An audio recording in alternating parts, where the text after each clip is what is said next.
The week of March 26, 2001, a large contingency of rabbinic scholars met at the western wall of the Temple Mount in Jerusalem and made a singularly significant declaration. The time of Jacob's trouble has now begun. The Hebrew prophets speak at great length about events that will transpire in the latter days. Yirmiyahu prophesied that in the time of Jacob's trouble, the Gentiles shall cry out in remorse for the lies they inherited from their forefathers. Malachi added that in the day of affliction, 10 Gentiles shall take hold of the hem of the garment of a Jew and say, "Let us follow you. We know that God is with you." The world is about to realize that the troubled times ahead are directly related to the hem of this garment. I'm Michael Rood. Prepare for a rude awakening.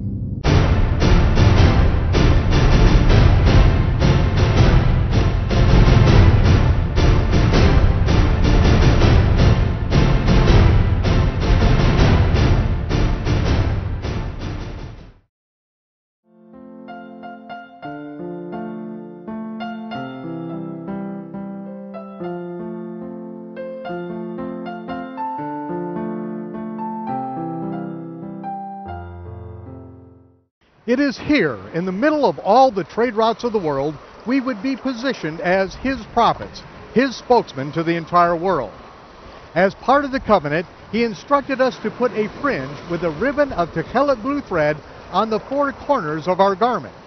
This is for us to look on and remember to keep His commandments. This is the blue of the sapphire pavement of the throne room of heaven, and it reminds us that even though we do not see Him, we are always in His presence.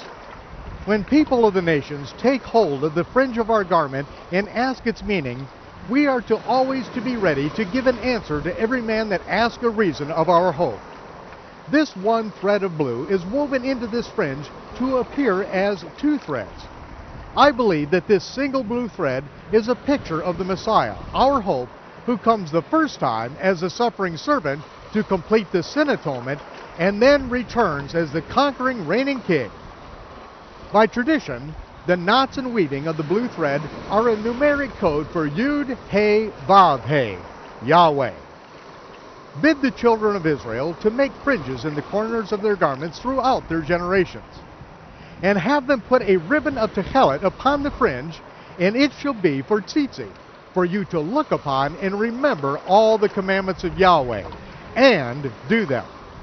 According to tradition, this color, techelet, comes from the Murex truncalis shellfish.